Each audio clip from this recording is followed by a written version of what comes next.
ಇವತ್ತಿರುವಂಥ ಅಯೋಗ್ಯರು, ಭ್ರಷ್ಟರು, ಒಂದು ರೀತಿಯ ದುಷ್ಟ ಪ್ರವೃತ್ತಿ ಇರುವಂಥವ್ರೆ ನಮ್ಮ ಮುಖಂಡರುಗಳಾಗಿ, ರಾಜಕೀಯ ನಾಯಕರುಗಳಾಗಿ ಇದ್ದರೆ ಭಾಳ ಕಷ್ಟ ಇದೆ.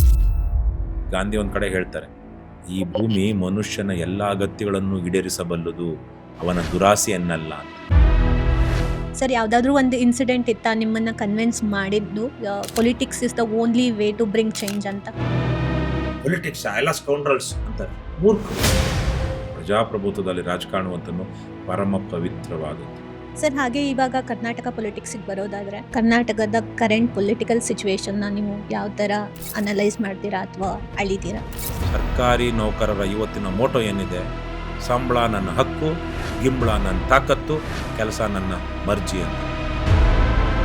ಭ್ರಷ್ಟಾಚಾರ ನಿರ್ಮೂಲನೆ ಆಗೋದಾದ್ರೆ ಅದು ಹೇಗೆ? ಸರ್, ತಾವೇನಾದರೂ ಮುಖ್ಯಮಂತ್ರಿ ಆದರೆ ನಿಮ್ಮ ಮೊದಲ ರೈತ ಪರ ಯೋಜನೆ ಯಾವುದಾಗಿರುತ್ತೆ?